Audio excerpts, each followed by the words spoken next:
And good evening, everybody, and welcome to Maternity and Midwifery Hour.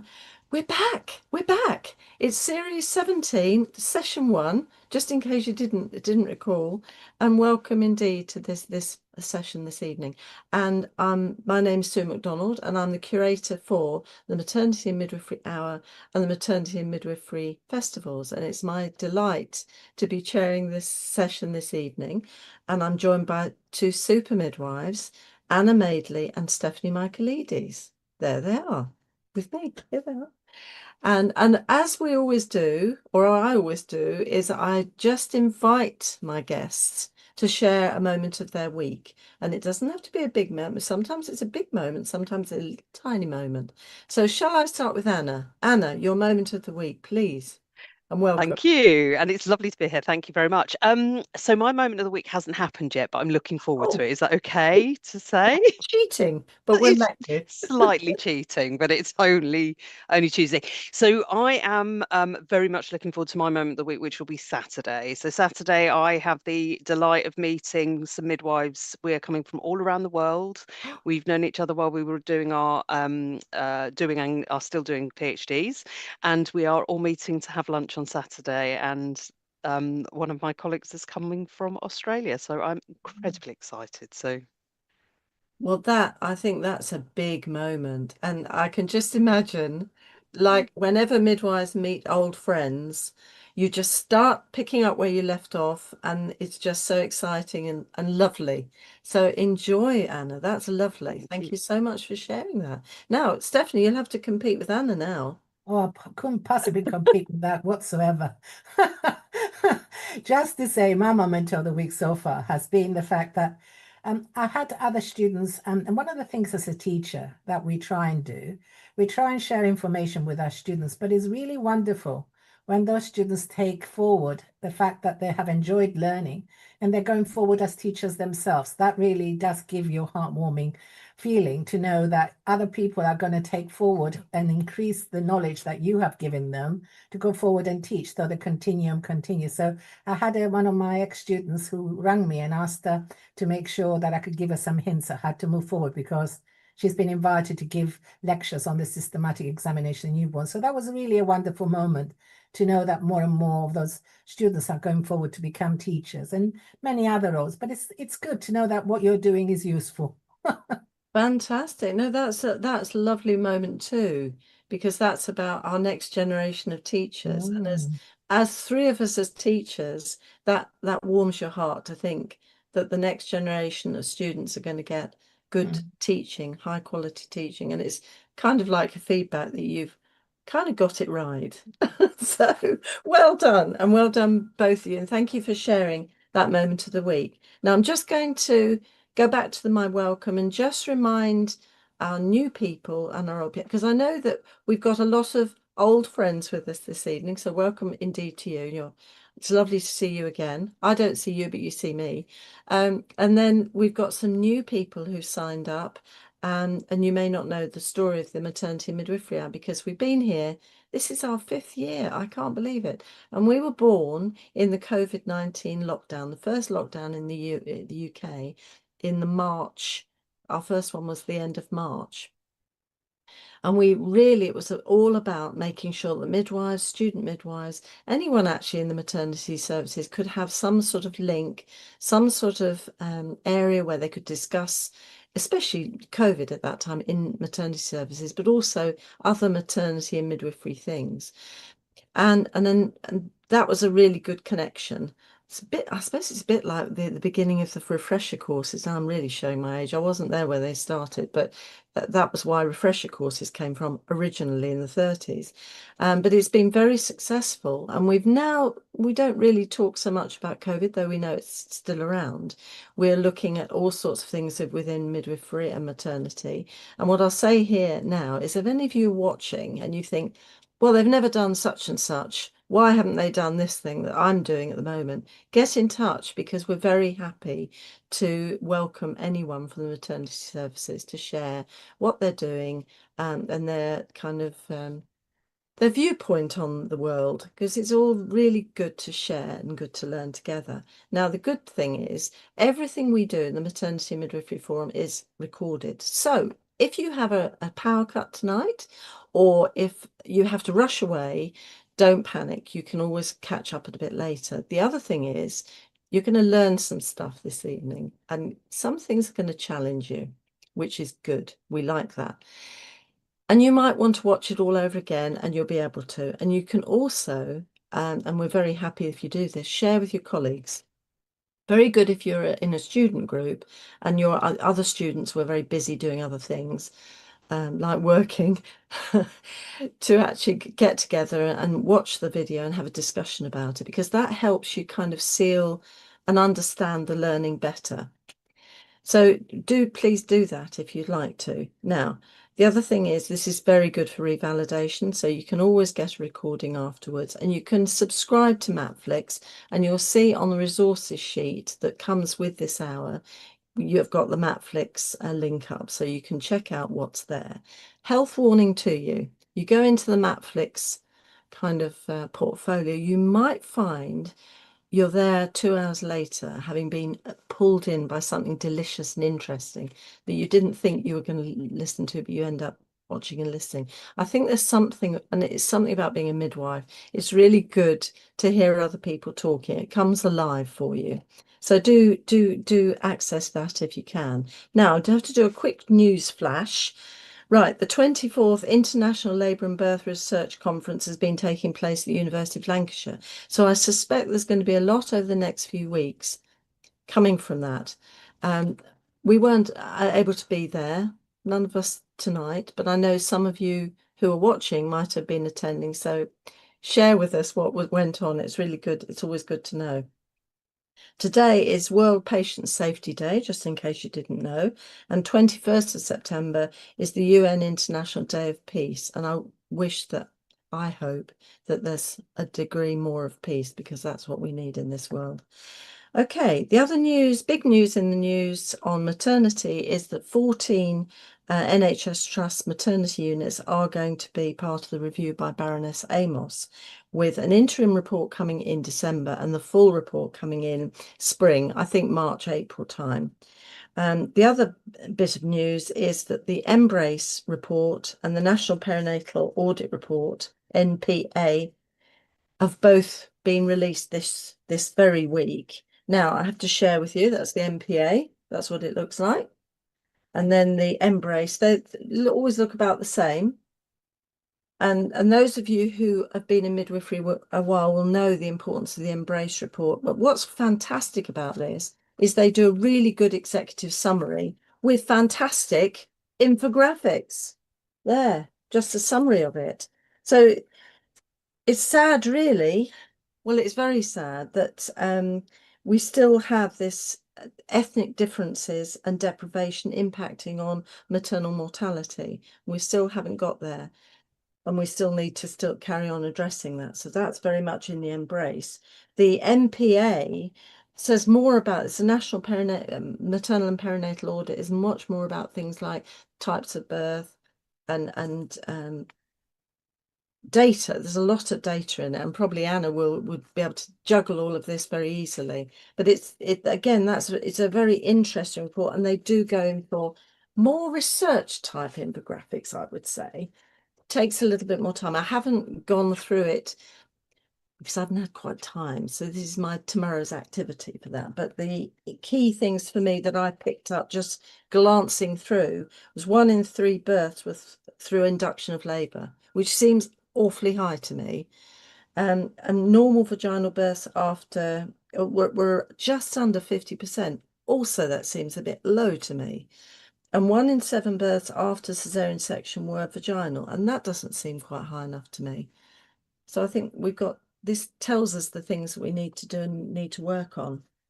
And also the other piece of reports that I was interested in was this report on exploring Black women's experience of consent to vaginal examination during labour. And again, these are all on your list, and there are links there to look at the actual meat of it.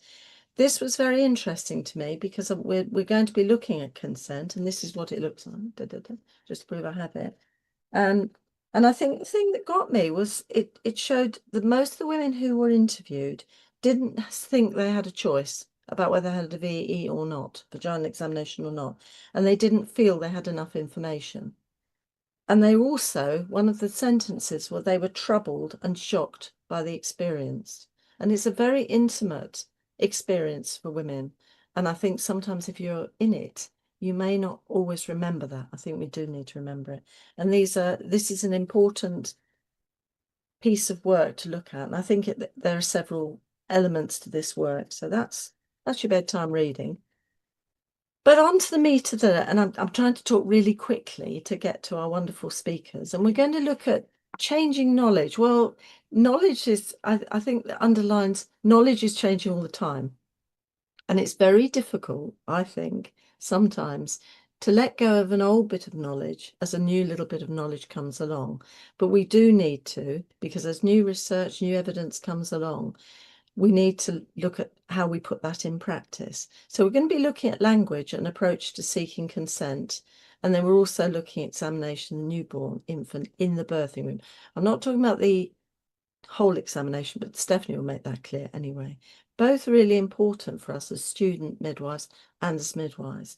So I'm really so delighted. I have two wonderful speakers, and I want to welcome Dr. Anna Madeley, midwife, academic and clinical midwife with experience in all midwifery settings. She's deeply committed to mentoring and teaching the next generation of midwives, and I'm so delighted she's with us this evening. So welcome, Anna. The screen is now yours. And thank you for that introduction. I am going to be talking about some of those issues, and I'm delighted that you brought them up. Although not so delighted that we're still having to have those conversations, I have to say, around consent, and particularly around things like declining care. So I'm just making sure that it's sharing properly. My apologies. It's not quite showing on my screen. You can see, okay, that's fine.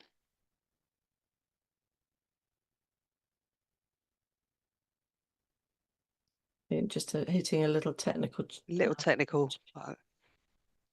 Yeah. My apologies. We had this all slick and all of a sudden it's not. So well, it is the first time back. Yeah. And the whole system might be grumpy. I don't think it's you, Anna. Oh, I think it might be the system. I can't see it. So I'm just going to. Here we go. Got it. Right. Apologies. Absolutely blame me. That's fine. We've got it. So yes, we're going to be talking about sort of consent and the issues that we come across as clinicians. And certainly we have student midwives that have expressed concerns over some of the things that they're seeing in practice.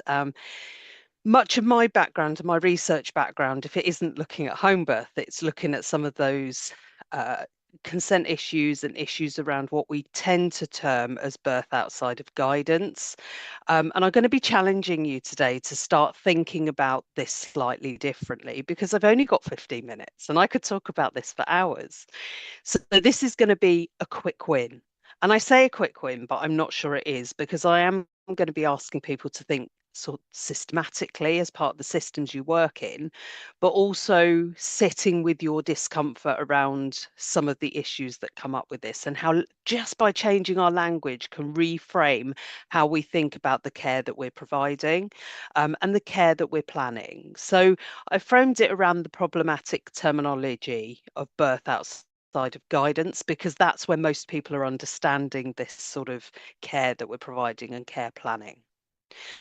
Why am I looking at this now? Well, I've been looking at it for a very long time, and there is more and more scrutiny over women and other birthing people that are making choices that perhaps are making us uncomfortable, that make services uncomfortable, that we might see as extreme or not. They might be small choices, and I'll touch on what some of those have been when I've looked at them in my research. But equally, there's been a number of focuses made on by our regulator, by the NMC, and also by the RCM to try and provide support for midwives and other clinicians that are care planning for women who are making challenging decisions. So what you'll see on the screen there, you'll be probably familiar with the RCM Care Outside of Guidance. And most recently, if you saw it last week and over the last kind of 2 weeks, the NMC have published their principles for supporting women's choices in maternity care, addressing some of those issues around things like what they've termed unregulated birth workers, but also addressing and consolidating what our rules are, what we can do to support women. But what I found really interesting is the language and terminology still used in this space. And the wonderful Tracy McCormack, if you watch the videos that the NMC have provided, says at one point towards the end, I don't know why we call it this, it's just personalised care planning. And that's part of what I want you to think about when you go back into practice, amongst some other things as well. You will also notice as well that we're focusing quite a lot now on the outcomes for women making challenging decisions, and the data that certainly the NMC have provided, and you'll see their MNSI, is predominantly around those poorer outcomes. But we're looking at those big choices. We tend to focus on those choices such as your VBAC 2 at home that's decided to have twins, for example. But it's more nuanced than that. And all of the issues around consent and how we obtain consent and how we frame what their care looks like can be applied whether or not it's someone making a seriously challenging decision or whether they've just said, no, thank you, I don't want a vaginal examination, which ties really nicely with what Sue was talking about. So we just want to touch on and acknowledge some of the anxieties around this issue. Because when I speak to midwives around the country, when I speak to systems around the country who find this particularly challenging, what they tend to say is, but I don't feel protected. I don't feel that I can support women to make choices that looks outside of guidelines, whether it's declining care, because I'm frightened that I'm going to end up in front of the NMC, or that there's going to be a poor outcome and I'm going to be taken to court. So there's still quite a lot of work to be done around supporting midwives. But of course, we are protected. We're protected as midwives to support women to make choices. We are supported in law. There is case law that supports us to do that. We are supported within our code, whether or not it's the NMC code or whether it's the GMC. It has a huge amount of guidance around supporting women and other birthing people to make choices. But also we're now starting to collect data around what those choices are looking like. But it is still creating a lot of anxiety in midwifery circles and elsewhere. It's also creating anxiety in women because women are making these choices more and more. We haven't had the evidence base. And again, if you go back and engage with some of that work that the NMC have done, they have collected data now around things like free birthing. And whilst I include free birthing in my work and discussions, it's not the only thing. That's one of those sort of end of the line planned births. When I look at it, I'm looking at it through the whole continuum. I'm looking at, a woman doesn't want to scan. We're recommending that somebody books by 8 weeks, but actually they've decided they don't. And all of it applies, whether women are free birthing, whether women are making those more discrete decisions. What we don't have is the data, but the NMC has got some data, and I was rather excited when they presented that, I have to say. So kudos to the NMC for that. More work to be done around the country. But what are women telling us? What have women told us about, or what women told me about how they are treated when they make those choices, and how particularly language and the language that we use around these choices affects them? Well, I have a whole 100,000 word thesis that I could share with you that I had to distill into 4 key areas. So these are the ones that I'm going to share with you this evening. Firstly, particularly around the language that we use, women and other birthing people told me that they don't like the shame and stigma around categorization and labeling.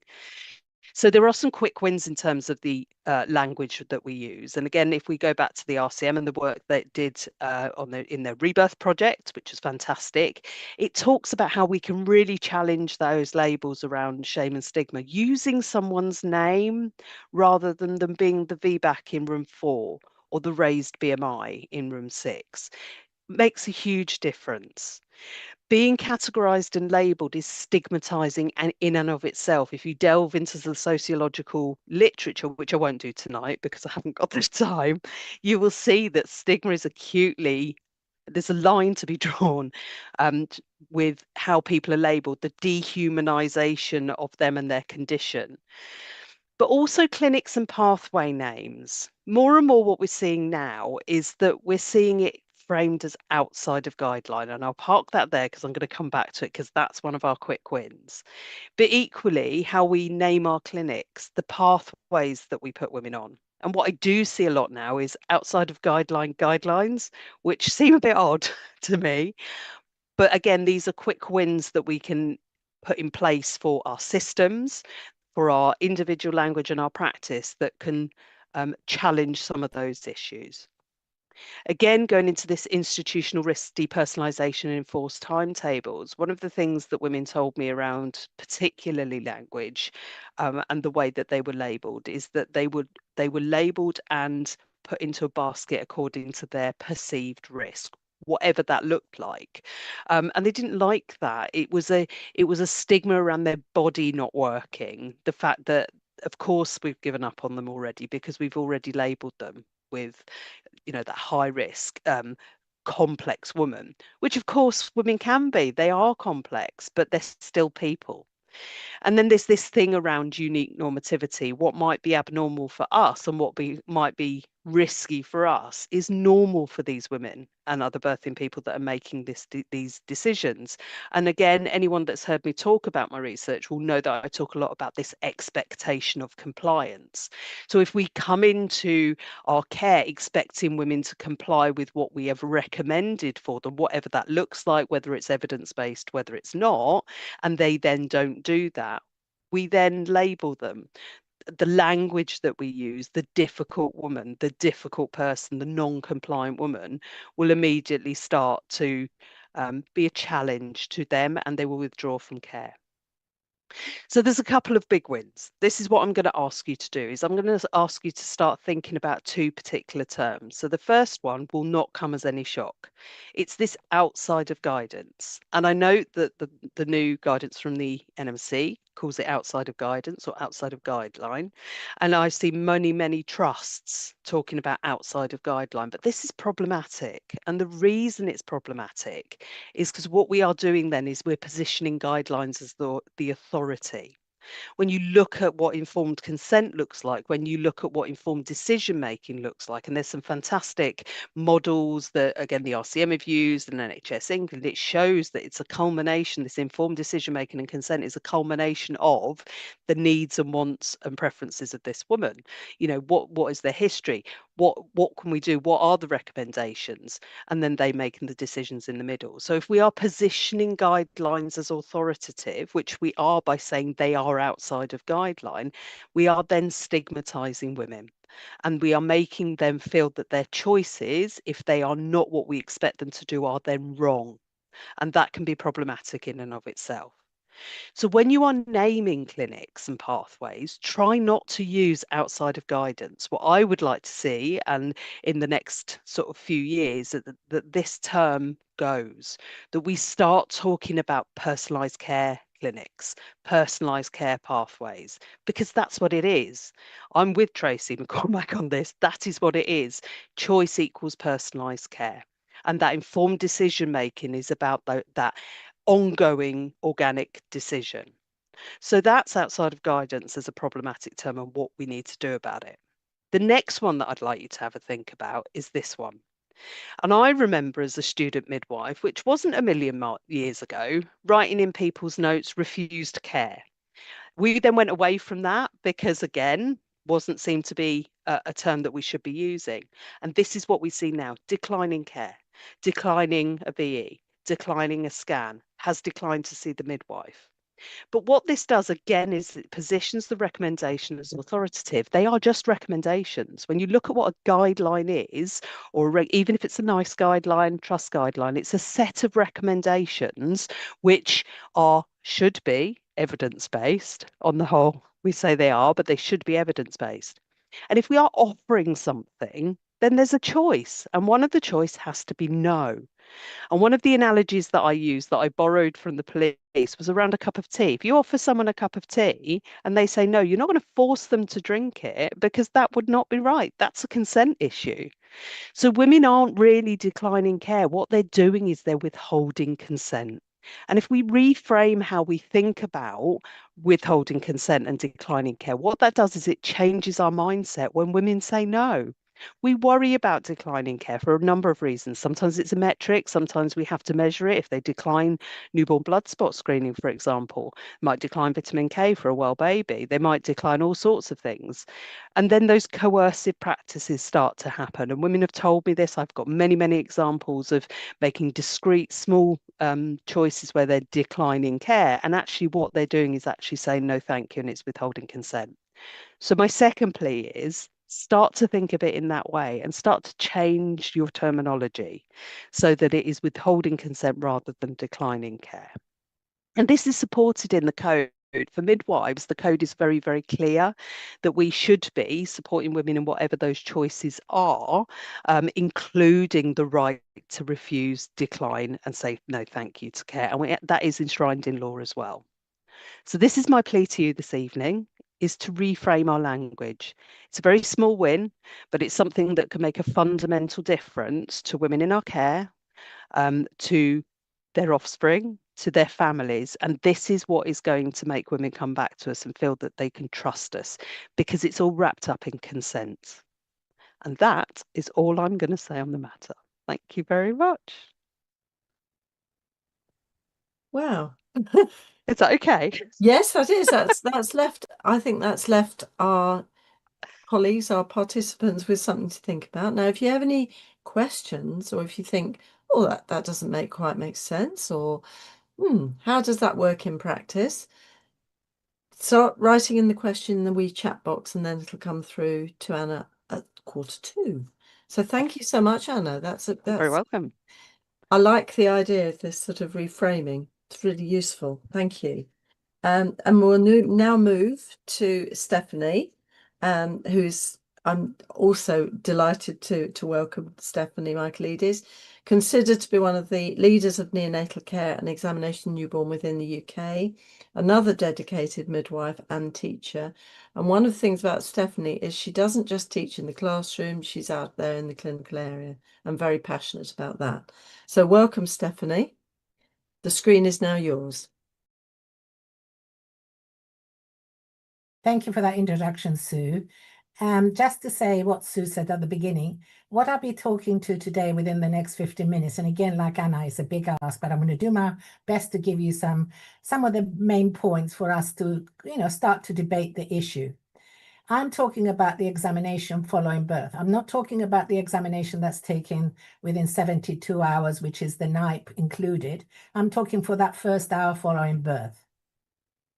And we need to make sure that we put it into the context of why we're doing it. We're doing it to identify any problems that the baby may have for adapting to postnatal life, to identify whether that baby requires any support to adapt to this postnatal life, because there's huge changes from in utero to postnatal life, to identify any trauma, and not only identify, but take action. What do we do if we find a problem? How do we minimize that problem while we either continue or stop the examination and ask for support? To assess the overall well-being of the newborn, to make an action plan for immediate and follow-up care, and to consider what education do we need to do now and balance it with the fact that we're dealing with a woman who's just given birth and is very tired. We need to minimize what important things that we get across and leave the rest for postnatal. And also, it's all very well if the baby comes after our examination to be normal, but how do we share information that deviates from normal before we bring a doctor? We can't just find something wrong and bring a doctor into the room, because the woman hasn't got herself together to know what she's dealing with and what questions she might want to ask the professional. Before we start the examination, it's very important that we have the history. The history needs to be undertaken every time we go near a baby, even if just to find out why the baby is not feeding on the breast. We need to find out the history. And this goes with the first hour examination, specifically the labor and what we're dealing with when we're examining this baby. vitally, and is said in NHS England, TAIN, every report that we see, we need to give women the chance to get to know their newborn baby. We need to make sure within that after birth, we examine the baby at 1 minute, 5 minutes, and 10 minutes. After that, once we're dealing with a normal baby, we need to go forward and allow that baby to get to know his mother and for the mother to get to know her baby. And that means we are in the room with the mother. The new guidance from BAPAM is to minimize postnatal collapse, is that we're in the room, and we're in that room to observe. And I have to say, with any examination, we need to look and listen, because that will give us far more information than any stethoscope can. And what we're looking at, what are we looking at? We're looking to see how the baby's on the breast and how well it's sucking. By looking at that, we can actually tell that the baby's neurological system is functioning, because in order to suck, swallow, and breathe, we need to have our brain active and the 12 cranial nerves are functioning. So I've got huge amount of information just watching that baby feed. We also need to encourage skin to skin, and if the woman is willing and is consent to have that done, and remember, in some cultures that may not be something the woman may want to have. So we need to make sure that while the baby is having skin to skin, it is safe skin to skin, that the chin is away from the chest and is kept warm, and we're there to minimize any harm that may come from that. And we're supporting the ongoing care with skin to skin. Now, this is the challenge. And I teach that when I'm going in the clinical area. We are so used, and I used to be one of those midwives, that I used to go ahead and examine the baby. And when it came to a sensitive area, like putting my finger in the baby's mouth, I would stop and look at the mother and say, you remember I said about putting my finger? Are you still okay with me doing that? And remember when I wanted to do the genitalia, are you still okay with me? That means in taking my eyes away from the baby and looking at the mother or the father, I am taking my eye away a very important time. This is a baby. I have 2 clients in my care now, the mother and the baby. Before I start the examination, I would have explained the complete examination. And going back to what Anna said, informed consent isn't saying to the mother, do you want me to do this or do you not want me to do that? The mother can say yes or no, but that's not informed consent. Informed consent means she needs to know, why do I need to put my finger in that baby's mouth? Why do I need to use the spatula? That gives her the right to have the right information to make the choice. Otherwise, she's making it blind. And if something goes wrong later, she would turn around and say, but Stephanie, you never told me why you wanted to do it. I would have changed my mind and said something different. Because those 10 minutes, 5-10 minutes need to be purely me and this baby. As you can see here, I need to make contact with this baby and observe it every second to give me the information. His behavior is his language, and I need that to make me make informed choices. I also need to know he's been through labor. She or he has been through labor. And labor, that's normal. It's just as problematic. Birth is the worst journey we take in our lives. And it's important to recognize that and to treat this baby gently to reduce the stress and pain that this baby may be going through. Normal labor can be just as uncomfortable for the baby as instrumental labor. Allow the baby to lead the assessment. The baby will give you information as to when he wants you to stop and give him a chance to take himself together before you carry on. So he will show you signs like positing, sneezing, crying. Crying is simple. To stop and give him time to go back again and complete the assessment. Then the top to toe examination starts, and I'm going to race through this, but please feel free to ask me any questions on any points that I raised, and I will be very happy to answer them at the end. It's important to recognize that I'm looking at the baby from head to toe to see that the baby's tone, skin color, and to look at the baby's mucous membranes to give me that. And I can validate that at the end if I needed to with a saturation. But at this point, just the color from head to toe would give me I needed to do the temperature. Now, if I'm doing a home environment, that's more a challenging temperature, but I would have made sure that the environment was warm enough. In the hospital, we're lucky to have the resuscitator. But taking the temperature and getting a reading isn't good enough. I need to know why I'm taking it and how real is it. For example, you see me here taking the temperature of this baby axilla, and the reading could say 36.5, but is it really 36.5? Because I also know from my theory that I've learned is the fact that brown fat is under the axilla. If the baby's temperature was 36, brown fat would be activated and my recording would be 36.5, but really the temperature of the baby is 36.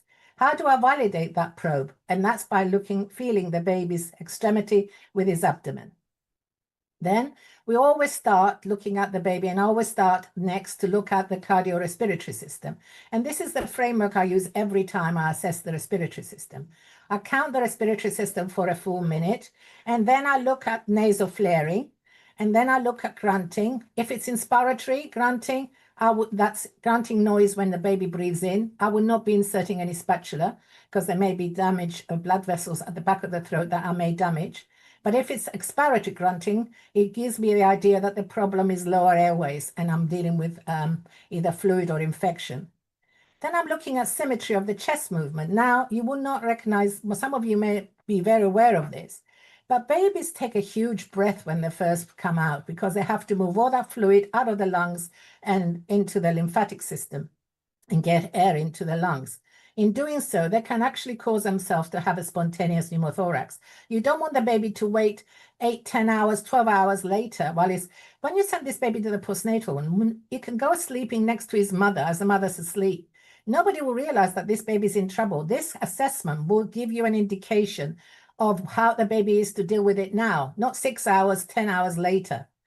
We need to look at the effort of breathing. Now, if I'm standing at the end of the table or resuscitator, I will not see the baby having a problem. But if you look at this slide here, you would see that this baby's got some sternal recession. I would only see it if I go to the side and give it eye level to see that this baby is having difficulties already at 1 hour following birth. Then the cardiac assessment. Well, we're not going to do a complete SEN examination, but we need to know which side is the heart so I know which side to put the stethoscope on. And then I need to listen and make sure I listen long enough to hear, is it sinus rhythm? What is the rate? Is it a normal rate? Is there any arrhythmias? That I need to take on board. Then I go up again to the morphological system because that's more uncomfortable with the baby because he's been through labor. So I need to take that into consideration and watch what I do with my hands and how firmly I press them against his vault to identify sutures and any trauma that the baby may have. Then I come down to the face. Now, I have to share with you, this week I've been informed by one of my midwives that she examined a baby that was 30+ hours. And this baby was a Downs, and nobody had recognized that at birth, and the mother didn't have any idea of this happening. This is not the first time it's happened, and it's happened to me as well, that we don't review this baby to see whether his morphology is what we expect. And we do that by looking at the baby overall. Then we look at the baby's eyes. Are they appropriate position between the two of them? Is the two inner canthuses the same as the inner and outer canthus of the baby's eyes? Then we also need to be thinking about, when I'm looking at the eyes, just to ask myself, is this baby got any secretions from the eyes that may be sexually transmitted diseases? And very importantly, has it got any conjunctival hemorrhages? If the baby has them at this time, not a problem at all. But if the baby doesn't have any conjunctival hemorrhages now, but has them on day 5, then I need to be thinking of safeguarding because this baby doesn't have them if he hasn't been born with them. Perfectly normal to have them at birth, a huge problem if they happen later on in the postnatal period. Then I looked at the position of the ears. They're wonderful to give me a lot of information. They give me information on how the baby's ears have formed. Is it the appropriate gestation? A baby at 38 weeks, ultrasound is 2 weeks either way. So this baby could be 36 weeks, not 38 weeks. So I'm dealing with a late preterm. What is this baby, term or preterm? Then I need to think, can this baby have an external meatus so he can actually hear, or does he not have any?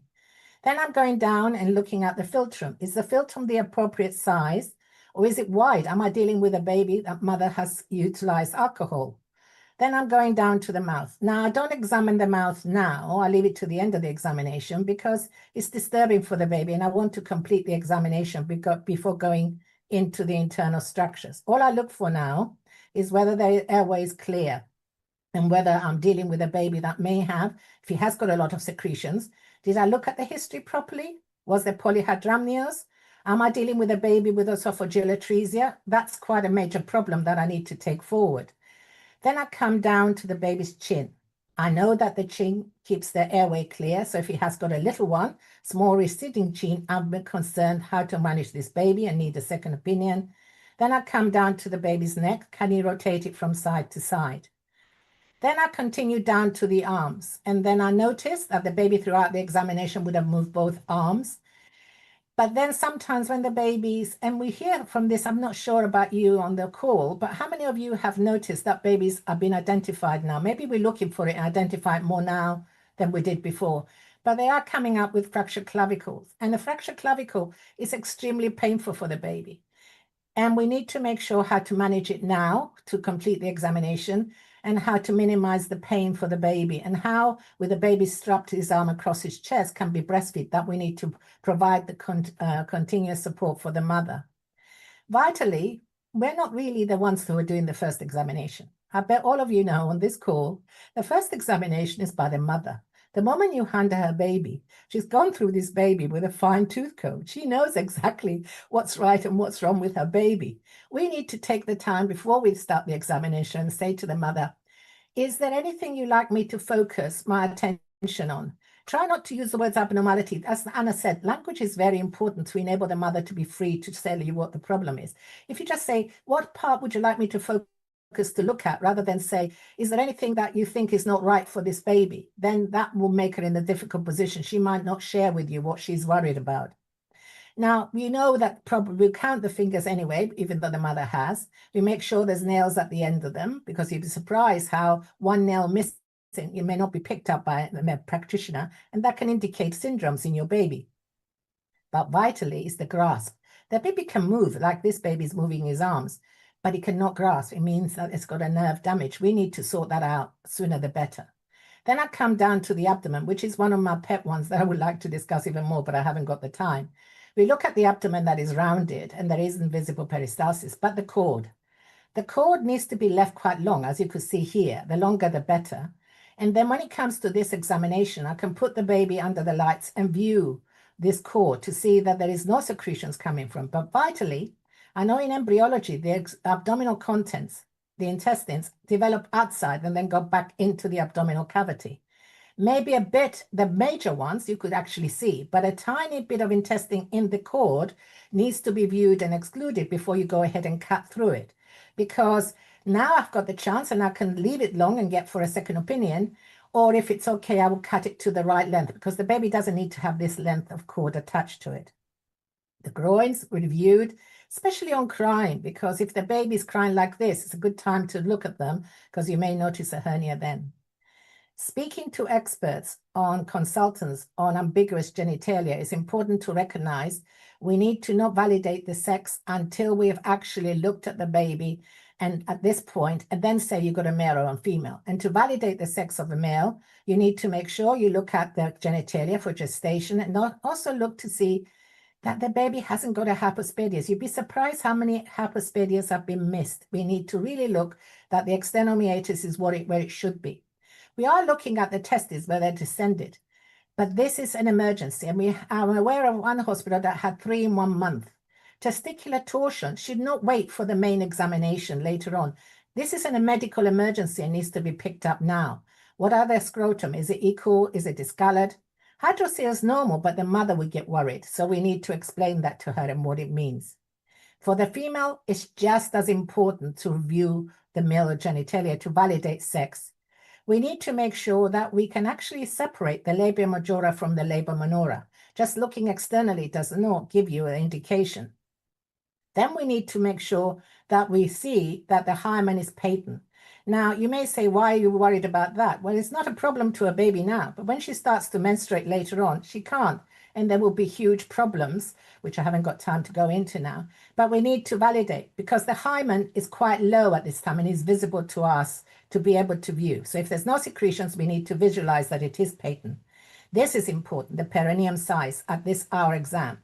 If the perineum is short, it is vital that we pick this up now, because this baby will have to go as a medical emergency, because the earlier the treatment starts, the better the management in the long term to avoid later on uterine infections. The spine, most of you on this call would be like me. I was taught to just hold the baby up, run my finger down and check the spine.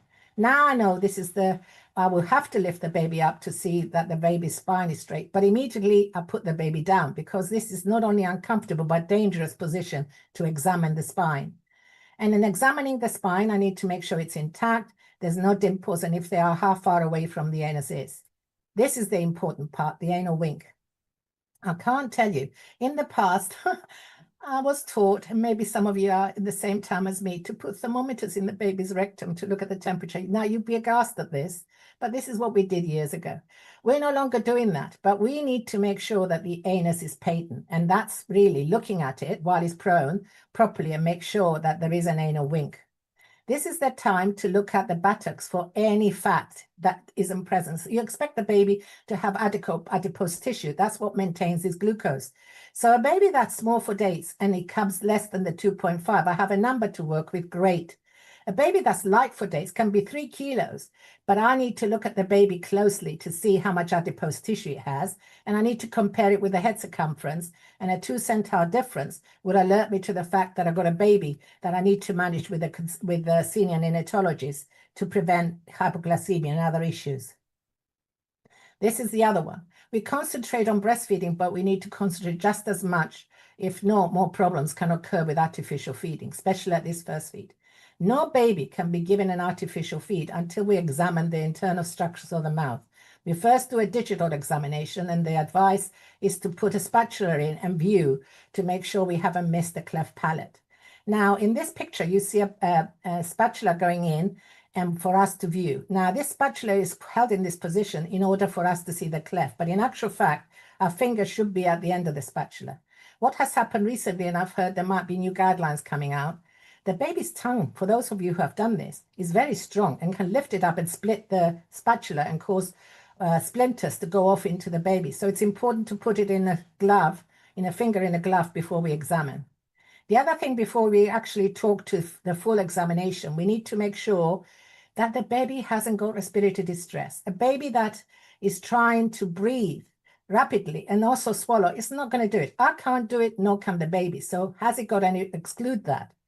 And then make sure we're there to give the first feed. We're there for the first breastfeed. We must be there for the first artificial feed, because I can tell signs for atresia, but tracheoesophageal fistula, I can only manage it to see it when I'm giving the 15 mils at the first feed with this baby. So be there when that first feed.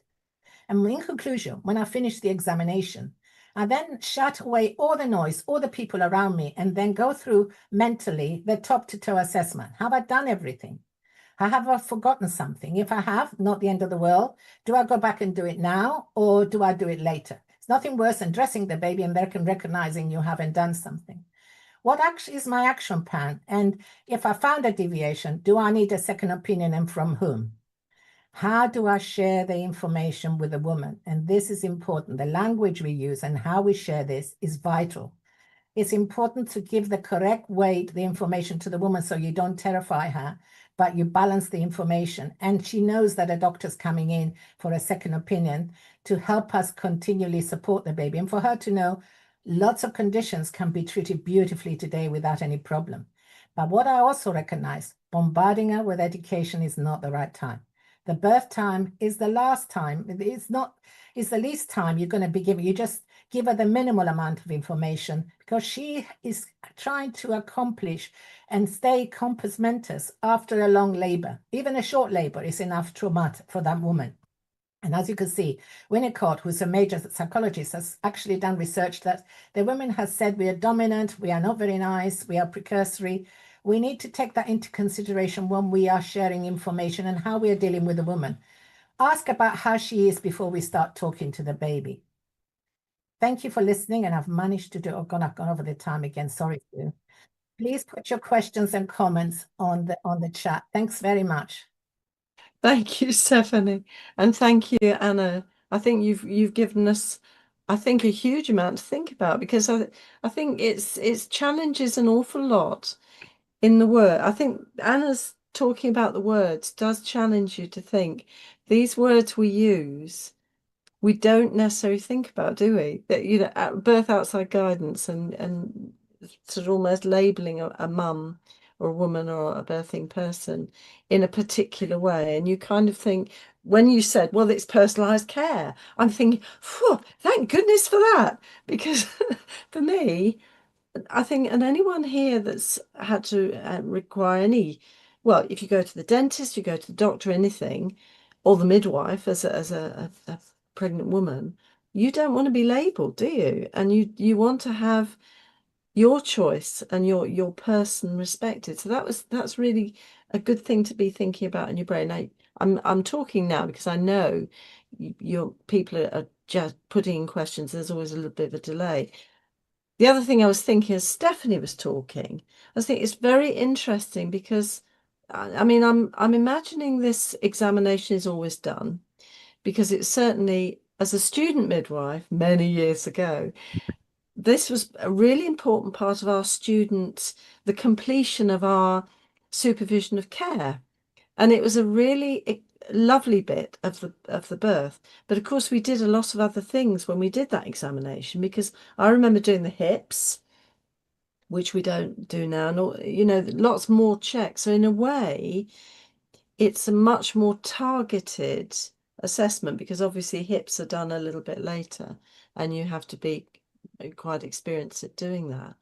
Um, but is it an issue that babies aren't being examined? Because something you said, Stephanie, made me think, is it always done? Are people waiting maybe for the proper examination? That's why I was glad that you asked me, Sue, because my students' feedback and my personal feedback when in a clinical area and as midwives, we are now delegating a lot of that examination to the 72-hour assessment. And that's dangerous because we are hearing of neonatal deaths in the postnatal ward because that examination has not been undertaken. So it's important to recognize they're two very different examinations, and we cannot delegate this examination to the 72 hours or 12 hours. Even 6 hours is too long for a baby that has a problem to wait. And if you have founder syndrome, the quicker or problem, the quicker you get help, the better the long-term outcome. And that's what we're there for, to provide best care to reduce the morbidity, not just life for this baby and his family, really. Yeah, because I mean I think your discussion was the mother examining the baby. I mean that the mother will often know that there's something that's not quite right and will ask. And you're giving her a sort of window to do that. I mean, it's interesting, isn't it? Because that then makes me think what Anna was saying about her students not necessarily getting the experience that they need to finish. Because, of course, and those of you watching who are students will know, especially in the UK, you have the clinical record experience, the MORA, to complete. And it becomes very important. You've got to get all those numbers in. And the numbers, I mean, some people criticize the numbers, but you kind of need those numbers to get that experience. And it strikes me if the student isn't doing the, I mean, it's okay. Well, I'm assuming that it's okay for students to do these examinations still, Stephanie. Well, Under supervision, because they're always going to be yeah, under supervision, aren't they? absolutely, absolutely. It's vital. And what I say to my students, you cannot start the 20 examinations until you've done the majority of the 40 examinations and the majority of the 100 postnatals. Unless you've done that, you're working blind when you come to the 20 systematic examinations. So I keep an eye on my students and what they're doing each year, how many antenatals, how many birth ones, and how many postnatals they do before I say to them and the CPFs to go ahead and start the systematic, because it becomes a task-oriented exam rather than evidence-based exam for that baby. So it's very important that we put the context, as you rightly say, on the 40 and 100 and not just the 20 at the end of the exam. It's the culmination of the 140 that the 20 brings. So thank you for bringing that up, Sue. Because I mean, it just makes me think, in a way, we just took it for granted we did all that and we were doing the right thing and picked up a lot. And you do pick up a lot. Anna, going back to this now, how can we address this language? Yeah, it's a great question. I think what we need to do first of all is for clinicians to start to feel comfortable with those choices in the first place. But and I've seen it already with people that I've worked with and shared my work with, that they're already just using the language and it just filters out. I think there is some kind of system level work to be done around, what good clinics look like. Consultant midwives are brilliant, and I work with lots of brilliant and still talk to a lot of consultant midwives, and actually they're the ones leading that. So leading from the top and feeling comfortable to be able to kind of own that and own the change in language and realize that it takes one person to start that. Yeah. Yeah, I was thinking, I mean, again, because it's good that you're talking about consultant midwives, because of course they do.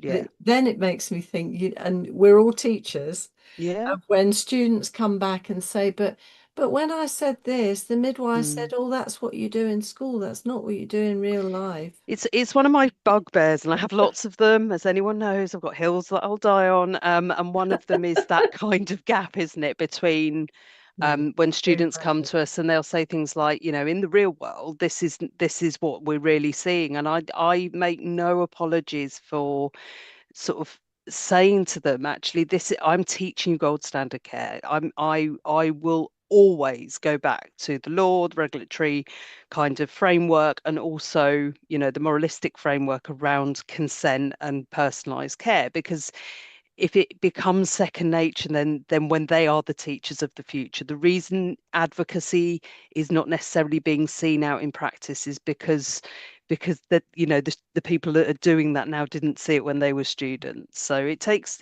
someone brave to stand up and say, actually, I'm just going to make this minor change. And this is the other thing. It's a very, very small change, that will build up to bigger things. But it's quite it is a brave. It is I brave. agree with you, and quite tricky to kind of institute on your own. Yeah. And I think it's very interesting because this is so much about changing practice. What you're both talking about, there's so many threads between what you've been talking about, which really makes it come alive, because it's letting go, and especially for in a way, it's recapturing what we used to have in the olden days, us old midwives, and realize the importance. Because I think at the time we didn't have now, Stephanie used the SEN word, the systematic examination of the newborn. Yes. Words.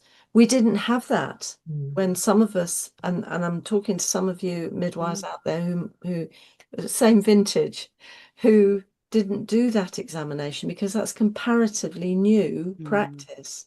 And we're still now introducing it much more to student midwives, so it's going to become very mainstream. But it's kind of realizing now that some of the things we just took for granted as student midwives and midwives years ago, we were looking for and we picked up. That was a good thing to do, but we have a lot more tools now. When Anna was talking about the tools, and we've got so many good tools, and some of them are on your wee list, but some of you'll catch along the way, because of course the NMC code is a very strong tool, and the proficiencies, the NMC proficiencies. And I have to say at this point, with a sort of NMC ear, that those proficiencies are not just for students, and they guide the curriculum for students, but they're also for us as midwives. And those of you who've done, if you've done your revalidation recently, you'll know you have to incorporate all that in your revalidation. There, we're all going, oh yes. Okay, we've got now Diane Garland. Hello, Diane. Now Diane's off to Crete next week to a Greek. Oh no, I'm so festival. envious. You see? Me too, really jealous. So I'll come and carry your Diane. bags, Diane. That's fine. You've got offers of taking bags, but she says welcome back and thank you for the session. So that's well done. I think you might have stunned the audience. Now, if you think of any questions that you haven't been able to formulate, just get in touch and we can pass them on to Anna and Stephanie. And I know they'll both be very happy to respond to you. And I know it's a lot of information to take in. And like I always say, this is the fastest hour in the whole week. So I want to say huge, huge thank you to Stephanie and Anna for joining us. I'm going to thank also Angelo, who's in the background. Now he's making sure everything's recorded beautifully so you can recapture this and play it again. And like I said earlier, play it and share with your colleagues, because it's a really useful thing to do, to just set it in your brain. And also Paul, thank you to Paul for sending out the questions through to me, or the comments through to me. Now, this is going to be available this is going to come out again with a link on Tuesday, and it's also for those of you who are early birds, will be available at 6 o'clock in the morning on Friday. Okay, that's good. Now next week we're looking at sharing the news that the baby has Down syndrome, and that links back to Stephanie and supporting families. And we've got Varshali Swadi, professional engagement and development lead, being joined, which has a parent of a child with Down. So that's will be really useful for those of you who, well, we all need to know how to deal with supporting families who have to deal with a baby with additional needs. In the meantime, the Cardiff Festival's next Tuesday. And I'm going to say, I'm sure some of you will be there live, face to face, and some of you will be coming in online. So I'll look forward to seeing many of you there. So come and say hello if you're there. It always makes me realise, actually, I love the Maternity and Midwifery Hour. I think we have some really good discussions. And every single week, I learn something new, which gets in my brain, which is fantastic. And I hope you all do too. But also, it makes me realise that when we go to the face-to-face events, they're fantastic too, because we as midwives really work well talking to each other and networking. Now, Anna's going to be doing that at the weekend with all her group of midwives, and I can just imagine the delight. That's going to be absolutely fantastic. And that, are you sure? Is it a lunch? Is it more than a lunch? Is it a Well, it'll day? start as a lunch. No, it is a lunch. Because we've all come around. I've got a colleague coming in from Dublin. She's flying in that morning, then flying back again. So Oh, yes, there'll be a wow. lunch. Gosh, fantastic. Yeah. I think there should be champagne on the menu. Okay, I'll tell them Fizzy you said pop. that. I said Sue said so, so we're going to do that. Fizzy pop of something. Exactly. Anyway, so have a wonderful time. Thank you. Thank you so much again, Anna and Stephanie. Thank And we'll you. see you same time, same place next week. So take care.